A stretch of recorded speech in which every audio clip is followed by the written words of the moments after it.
وَإِذَا الصُّحُفُ نُشِرَتْ وَإِذَا السَّمَاءُ كُشِطَتْ وَإِذَا الْجَحِيمُ سُعِّرَتْ وَإِذَا الْجَنَّةُ أُزْلِفَتْ. یہ دن ہے، یہ آئے گا، کھرا کھوٹا الگ ہوگا. یہاں تو یزید تخت پر ہے اور حسین کا سر نیزے پر ہے، اور یہاں ابن زیاد غرا رہا ہے، اور میرے نبی کی بیٹی زینب پھٹی چادر کے ساتھ، آنسوں کی لڑیوں کے ساتھ گھسیٹی جا رہی ہے. خبیب سولی پہ لٹک رہا ہے اور قریش مکہ نیزوں سے چھید رہے ہیں. جبریل آئے، یا رسول اللہ، اللہ تعالیٰ کہہ رہے ہیں میں آپ کی امت کو راضی کروں گا. الان قرۃ عینی، اپنا کام پورا کرو ملک الموت. اور اے میری امت، ایک نماز نہ چھوڑنا، اور ایک غریبوں پہ رحم کرنا، رحم کرنا، رحم کرنا. میرے بھائیو، اللہ نے طاقت دی ہے، جھک جاؤ، جھک جاؤ، جھک جاؤ. اگر میری آواز ان بچوں تک جا رہی ہے جنہوں نے ہتھیار اٹھائے ہوئے ہیں، اور تم میری چھوٹے ہو تو میری اولاد ہو، میں تمہیں باپ بن کر، تمہارے ہمدرد بن کر، تمہارے آگے جھولی پھیلا کے کہتا ہوں، ایسے نہ مرو کہ اللہ کے نبی کے سامنے کھڑے نہ ہو سکو. یہ جہنم سے بھی بڑی سزا ہے کہ اللہ کا نبی کہے سے میری نظروں سے دور کر دیا جائے. یہ اللہ کی قسم جہنم سے بڑی سزا ہے. ایسے نہ مرو کہ ہتھکڑیاں لگ چکی ہوں، ایسے نہ مرو کہ بیڑیاں پڑ چکی ہوں. آ جاؤ، آ جاؤ، آج ہم سب مل کر توبہ کرتے ہیں. کوئی چوری کرنے والا ہے، کوئی ڈاکہ ڈالنے والا ہے، کوئی اغوا کرنے والا ہے، کوئی قتل کرنے والا ہے، کوئی زنا والا ہے، کوئی شراب والا ہے، کوئی سود والا ہے، کوئی ناچنے والی ہے، کوئی بے پرد ہے، کوئی ماں باپ کا نافرمان ہے.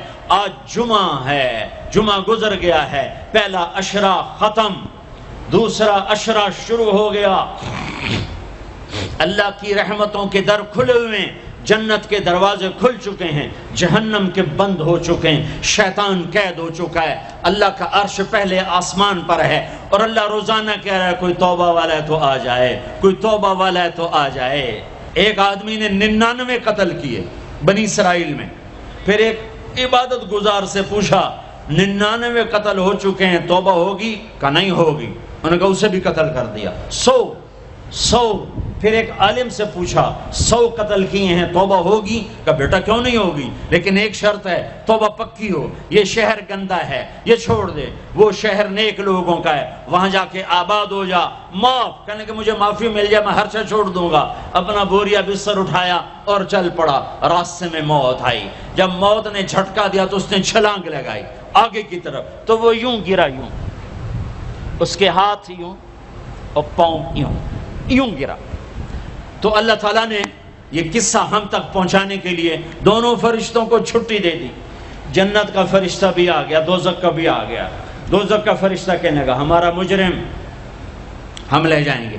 جنت کا فرشتہ ہمارا مہمان ہم لے جائیں گے. جہنم کا فرشتہ توبہ نہیں کی، ہمارا مجرم ہم لے جائیں گے.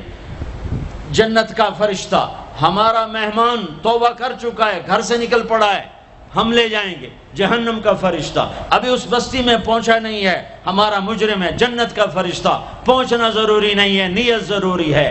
تو اللہ نے تیسرا فرشتہ بھیجا، جاؤ بھائی ان میں فیصلہ کرو. کیا فیصلہ کرو؟ یہ اس کی میت پڑی ہوئی ہے، یہ نیک لوگوں کی بستی ہے، یہ اس کی اپنی بستی ہے. فاصلہ ناپو، اگر اپنے گھر کے قریب ہے تو جہنم والے لے جاؤ، اگر نیک لوگوں کے گھر بستی کے قریب ہے جنت والے لے جاؤ. جیسے یہ مائک اس سائیڈ کے قریب ہے، اس سائیڈ سے دور ہے،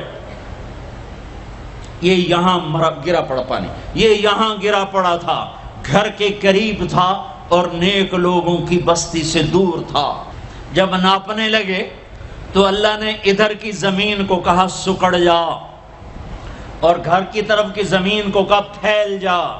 جب پیمائش ہوئی تو اپنے گاؤں سے دور اور نیک لوگوں کے گاؤں کے قریب ہو گیا.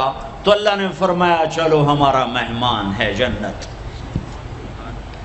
توبہ سے نہ گھبراؤ، میرا رب کہتا ہے پوری دھرتی گناہوں سے بھر دے اور آسمان تک گناہوں کو لے جا. ایک دفعہ کہہ دے یا اللہ میری توبہ تو سارے معاف کر دوں گا. تو بھائیو ہاتھ جوڑتا ہوں، آؤ ہم توبہ کریں. نیت کرتے ہو؟ حکومتوں سے آس بھی ہٹا دو، گلا حکومتوں کا گلا بھی نہ کرو، اس سے کیا فائدہ ہوگا؟ ان پہ امید نہ لگاؤ کہ وہ اس قابل ہی نہیں، ہاں اس پہ آس لگاؤ جو شارک سے زیادہ قریب ہے،